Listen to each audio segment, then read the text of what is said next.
Hello friends, welcome back. My name is Jason, and there is an endless amount of options out there when looking for a survival knife. Everything under the sun exists. All the different types of steels and designs and blade shapes and profiles and grinds and all the things that are out there. It can be quite overwhelming, quite daunting. And to be honest with you, there's a whole lot of tomfoolery out there that can lead you astray if you're not careful. So I'm going to show you a lot of the knives that I have, a lot of the knives that I've used over the years, what I like and what I don't like about them, and perhaps help you make a better decision when moving forward in buying. Before we get started, I am not your gear guy. I'm not the gear junkie that tells you how much everything weighs, and I'm gonna forget what types of steels a lot of these are made out of. I'm gonna be able to tell you from firsthand experience, however, what I like, what I don't like, what works and what doesn't work. And to me, I think that's a whole lot more valuable than how many ounces something weighs. So let's get started. All right, first and foremost, let's get started with folders, right? Folding type survival knives, or just pocket knives just in general. I'm not a huge folding knife fan. They're not my favorite. It's not my preferred choice. I would definitely want a fixed blade knife if I had the option. However, sometimes it's just not convenient, or it's not, situationally appropriate to carry a fixed blade knife on your belt like this, depending on what you're doing. This is my case knife right here with bone handles, bone scales. This is the one if I'm feeling fancy. I'm going to town, I got my skinny jeans on, and I want to jazz it up a little bit. This is the knife that goes in my pocket right there. It's really sharp. It's a great knife actually for really good fine carving tasks. And then it's got a secondary blade right here that I never use unless I need something very sharp. I need a scalpel-like edge. That's what I'll use that blade for right there. So it stays razor sharp, and this is the utilitarian general use blade right there. But like I was saying, folding knives are not my preferred option just because they have points of failure, points that could potentially, weak spots that could potentially break on you, like the locking mechanism here. This is an old Buck 110 that somebody used. I picked this one up. Forget where I got this one actually, basically for free. Someone used a grinder, I think, to sharpen it, but it's in good shape. Well, actually it's not in good shape, but it's still in functional shape. It's a stainless steel knife with a lock back blade right there, really traditional knife, and it does a good job. Pretty classic knife right there. Not my preferred blade profile, that clip point, but it gets the job done. Now, multi-tools are another. If I'm going to carry a folding knife, for the most part, it's going to be some sort of multi-type tool in my pocket, like this Swiss Army knife right here. That's really, really handy. All the tools on there come in really handy. Or this larger Swiss Army knife, like this one right here, like those two. But predominantly, I would be carrying a multi-tool like this because of the pliers. That's a handy tool right there. That's hard to beat. But we're not talking necessarily about all the rest of the tools. We're talking about the blades. And these blades that come on these knives are not great. They're not my favorite. They don't carve the best. The handles are not the most comfortable to use in your hand if you're having to use them for extended periods of time. They're just not really robust. The blade on this Swiss Army knife is, thin steel, easy to bend the tip and stuff. If you're doing hardcore, regular man tasks with a knife like I do, yes, I know everybody's going to tell you, and you should never pry with your knife and don't use the tip to do. Shut up. I use my knife for all sorts of things, and it's my knife, and I will use and abuse it as I see fit, and I want the thing to hold up to hard, heavy-duty use. And these blades, like maybe that one might be even a little bent actually from doing, stuff that people would not recommend you do with a knife. But anyway, it bends before it breaks, which I guess can be considered a good feature. But there's that. Now here's a good cheapo, Gerber folder with the liner lock right there. I do not like serrated edges. I find them to be pretty much useless for the most part. The only thing they're good for is cutting cordage or webbing and stuff like that. For carving purposes, this is the part of the blade that you want to use, and the serrated edge gets in the way of that process. So I don't like that. And then the pocket clips are okay, but I found that I lose a lot of knives that have pocket clips. So it's not my preferred. I'd rather just stick that thing all the way down to the bottom of my pocket, and it's a little bit harder to get to, but I'm less likely to lose it. But anyway, these are good knives, inexpensive. I think these maybe cost, I don't know, $20, $30, something like that. These are great for using, abusing, beating, and then, you know, replacing when necessary. The knife that I carry 99.9% of the time is this one right here. This is my On 3 EDC from Bear Forest Knives. It's a knife of my design, so I'm partial to it, obviously. I designed it because it's what I wanted in a knife. It's a small, really robust, fixed blade knife that's gonna hold up to heavy, heavy use. It's got a small blade, 2 3/4 inch blade, and it's got a 3 3/4 inch handle. So it's got enough handle that I can get my whole hand on there. And it's got enough blade that does all the knife things. Well, hello, cat. Bush cat makes her appearance as usual. Trying to make a video. I got cats and I got chickens everywhere. What's going on here? So a blade such as this one is small enough to carry with you all the time, but big enough to get all the knife jobs done. Seriously, what's with the tail? The tail is too much. Anyway. So it's big enough to get all of the knife jobs that you need to get done. I'd say 95+% of the knife things can get done with a short blade like that. So I can carry it comfortably on my belt. I carry it on a tech lock like that. So it's easy on and off my belt right there. And that's another thing to mention, is a sheath is not to be underestimated. It's not a side note. The sheath is really, really important. If you don't have a good sheath, a good way to carry the knife, chances are you're not going to carry it, or you're going to end up losing it or whatever. So having a good quality sheath is something that's really, really important. And if the knife that you have chosen doesn't come with one, that's red flag number one, in my opinion. But if it doesn't come with one and you're just dead set on having a knife, like for example, this one right here. This is a Fall Niven F1. Really, really like this knife right here. And the sheath isn't terrible. All right, it's got a leather sheath with a snap over top, so it makes it difficult to lose. But love the knife, Fall Niven F1. This one, this is a great knife. But the sheath isn't great, so I made a Kydex one for it. It's not on the table, but I had to custom make a Kydex sheath for it. And so, you know, as far as survival knives go, you're gonna hear everyone say the best survival knife is the one that you have on you in a survival situation, right? It's the one you've got, so you've got to deal with it. And if that happens to be, you know, a cheapo folder like this, then that's the best survival knife. If this is all you're willing to carry with you on a regular basis, then that is gonna be your survival knife. This is what I carry with me almost every single day, so this would probably be my survival knife. Would it be nice to have something a little bit bigger, a chopping machete type blade in a survival situation? Of course, but I'm just not going to carry it on my person. Is it going to be in my truck? Of course. Is it going to be nearby around the house and stuff like that? Yep, absolutely. But if I'm in a wilderness type survival situation where I'm going to need a knife to save the day, then it's probably going to be something a little bit smaller that it's portable enough for me to carry on my person. I would say be careful of the survival gimmicks, like the Rambo type knives. There's very few good ones out there like of that design. I would say for the most part, avoid anything that's labeled survival knife. For the most part, that's not 100% true, but for the most part, anything you see labeled survival knife is probably not going to be worth your time. There's a few exceptions, like this one. I think this is called a survival knife, the Fall Niven F1, and it may be used by the Swedish military. I don't quote me on that. But there's some others out there, like this one right here. This is an Ontario Air Force survival knife, I believe is what this one might be called. Solid knife, really robust. Small, thin tang. You can see that sticking through there, through that leather stacked handle, but still a robust knife. If you could ever get it sharp, it takes a while. It takes a little bit of work to actually get them usable. But these types of knives are decent. They're not bad. They're not my preferred survival knife, not my preferred knife just in general. And this kind of root saw on the back is not great. I tell you which one does have a good root saw, and that is the Glock field knife right here. This one.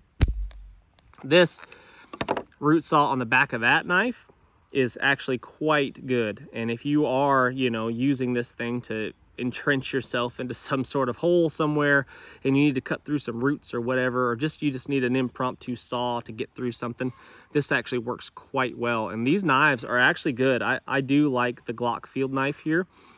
There's a couple different variations of them. This one's my son's that he has used and abused. This one does not have the saw on the back. It's just the simple field knife right there, and it's actually a really good knife, really robust, thick steel blade right there. I don't know what kind of steel it is, but it seems to be pretty quality, and they're not super expensive either. The sheaths are decent locking in there, not the best, you know, but for what they are, they work quite well, and these things are pretty much bomb proof.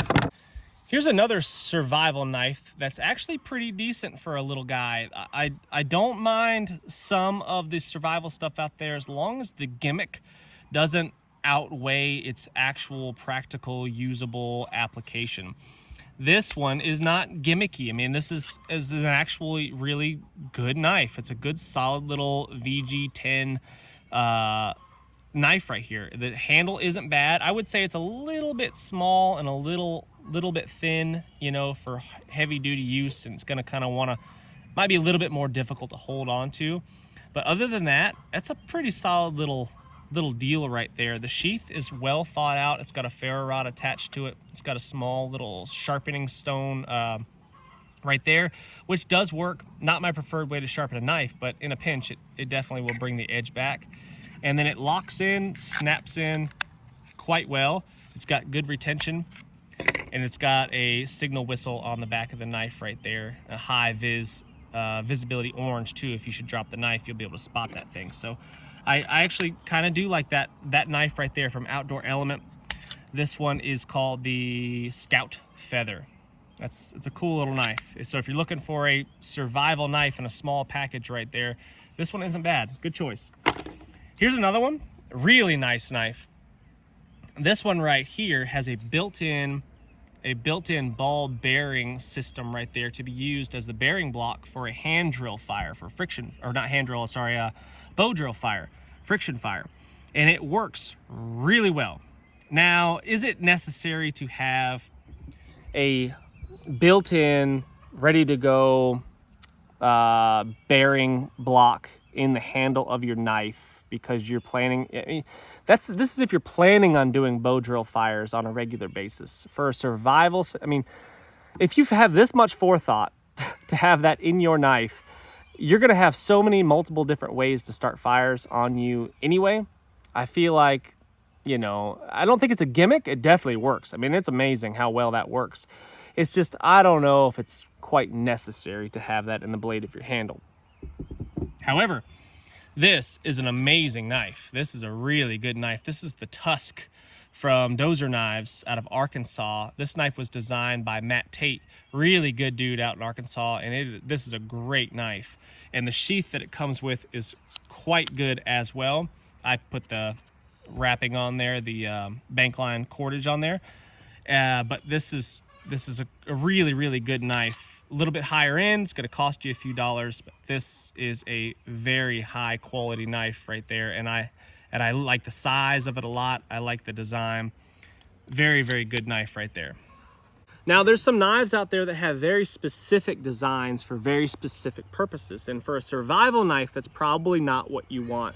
Like, for example, this knife right here is a skinning knife. A Pickens game knife right here is designed very specifically for skinning and processing game. Now, if that's what you foresee yourself doing primarily in a survival situation, that's what you foresee yourself using your survival knife for, then this might be a really, really good choice. However, it is not as well-rounded, as versatile of a design as some of the other more stout blades, like, for example, this one right here. Can you skin an animal with this? Absolutely.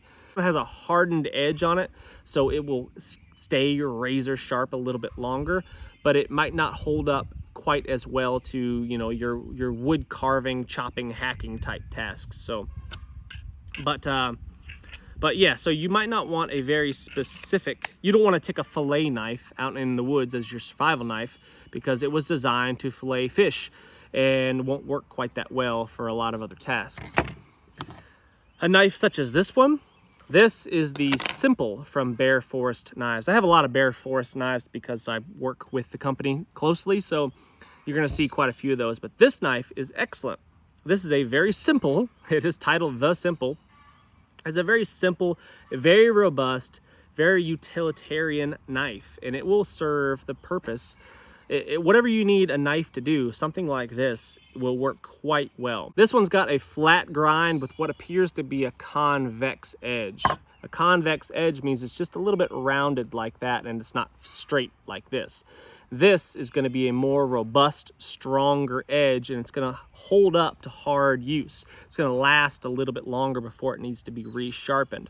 It's not going to be that razor scalpel's edge. It's going to slice through things like a hot knife through butter, but it will last quite a long time and it'll hold up quite well. That's the edge that I prefer. That's the edge that's on my On3 EDC. It's a flat grind with a convex edge. It's comfortable to hold all day long, and a blade that's long enough, big enough to get all the jobs done. You can't really go wrong with a knife like this as long as you're willing to carry a larger knife like this. This is one of my favorite larger knives. If I was going to carry a bigger belt knife, then I would carry something like this one or like this one right here. 5-ish inch blade, something like that, 5-6 inch blade. Really nice, big, robust handle, heavy duty, thick steel, really sharp, good, keen edge on there. You can chop, you can hack, you can baton, you can beat the mess out of this thing and you're never gonna break it. And I really like that. I love the sheath right here, really simple, locking in, Kydex sheath right there, great retention, and just a simple belt loop like that. Really enjoy using this. Here's a custom knife that I designed several years back with a custom Kydex sheath. The sheath was actually made by Matt Tate out in Arkansas. But really simple knife, you know, simple design, kind of a spear point type blade, but with a full convex grind right here. So the convexiness starts at the spine and it works its way gradually to the point. So that makes it very nice and slicey, but still durable and robust. So I like that. Nice big girthy handle, something to hold on to, and a nice thick 90-degree spine that I can use to scrape materials, scrape my ferro rod if I want to, like this. I can use it to scrape my ferro rod, or I can use it to scrape tinders and stuff like that off of smaller branches or off the trunks of trees. So here's the most recent rendition of the On3 EDC. This one has a Scandinavian grind on there with a natural cordage wrapped handle. That Scandinavian grind, if you want to do fine carving, woodworking tasks, there is nothing better than a Scandinavian grind right there. That edge will allow you to do the finest, let me find a stick and I'll show you, effortless woodworking carving tasks. You can use the back of the blade right there if you wanted to scrape off this outer bark.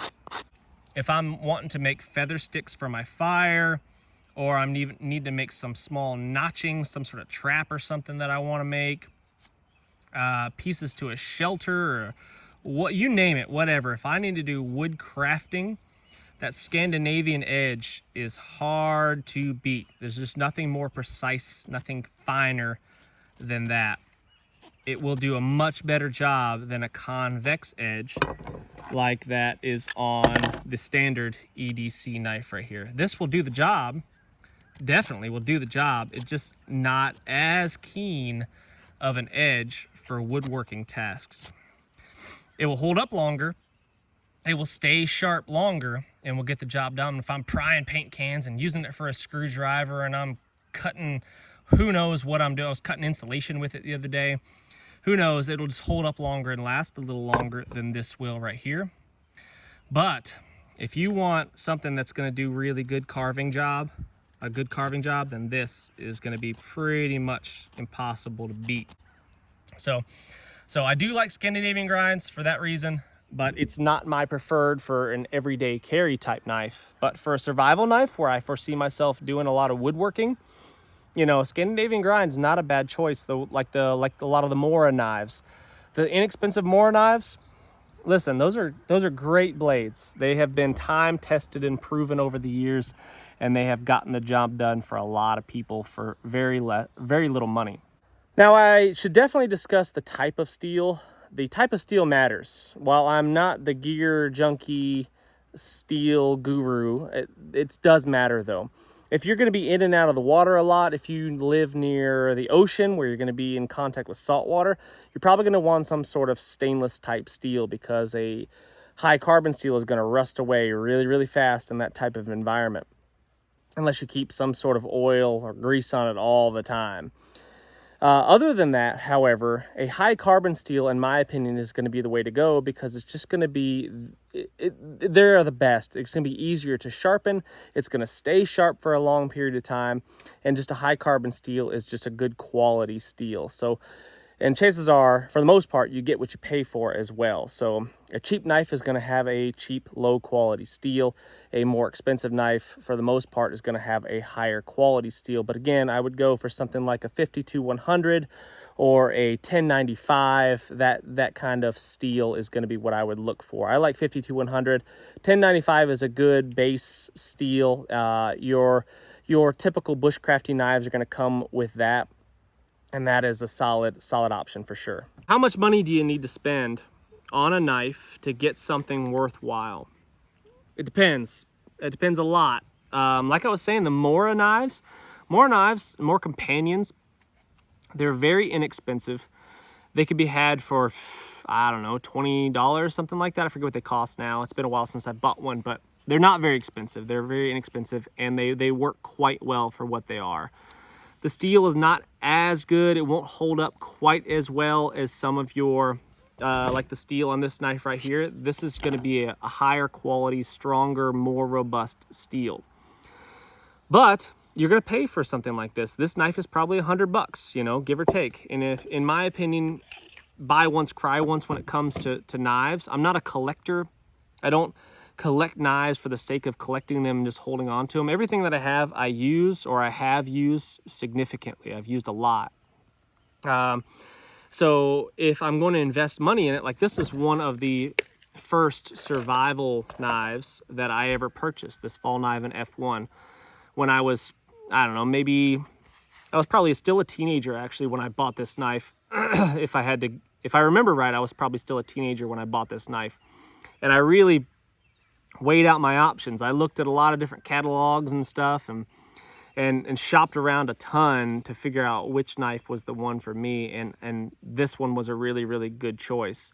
I'm glad that I purchased this knife because it has lasted a long time, and I'll be able to pass this on down to my kids and my grandkids perhaps. So, but it was quite expensive. It was over $100 when I purchased this knife then. And I'm sure it hasn't gotten any cheaper. It's probably closer to $200 now if I had to guess. So buy once, cry once. Buy something that you're not going to regret. Stay away from the gimmicks as much as you possibly can. There's a few things out there. There's very few knives in my experience that are labeled survival knives that are worth having. There's a few out there that are decent, and if you have questions about that stuff, you could always reach out to me, ask in the comment section on this video, and I can possibly weigh in. And a lot of you guys out there that have more experience with various other knives, you can weigh in the comment section as well. Not what this video is about, but before I forget, these are available for pre-order, these primitive knives from Bear Forest Knives. So if you wanted to get yourself on the list to get one of these really cool, classy knives, then head on over to Bear Forest Knives and get on that list. I don't know exactly what they're costing. I haven't checked. They'll be over $100. I just don't know exactly what they will be. So buy once, cry once. That's what I think about that. Anyway, the best survival knife is the one that works well for you, the one that you've used, the one that you have beaten the tar out of and it has held up and it has stood the test of time, the one that you're comfortable carrying all the time, because chances are if you end up in a survival situation, you're not going to be able to say, hold on a second, survival situation, hold on, grizzly bear, stop chasing me, let me get back to the house, grab my great big Bowie knife, and then we will resume. It's not how it works. You're going to have what you have, and if it's a folder like this that you're willing to carry with you all the time, then you had better know how to use a folder like this to get all the jobs done that you should require. So thanks so much for watching, guys. Share the video, hit the thumbs up, and subscribe if you haven't done so already, and I cannot wait to see you on the next one. Before I forget, a lot of people are always asking about knife maintenance and what I do to maintain my knives, and this is pretty much what I use for all of my knives all the time for all reasons. This is a Dia Sharp. Can you see that? Dia Sharp fine and coarse combo right here. One side is a little bit finer, or a little bit coarser, it's gonna remove a little bit more material using those diamonds, and then one side's a little bit finer, and I use this side 99% of the time. If you're just touching up a blade, you can wet this and it will make it last a little longer. It will keep the pores from getting clogged up and keep the diamonds still working. But if I'm sharpening my knife, I'm probably using this right here. This is a ready to go one-stop shop knife sharpening center for me. That's what I do. I don't do a whole lot of stropping or other fancy knife maintenance stuff. I want the knife sharp enough to get back to work, and that's pretty much it. So that's what I do.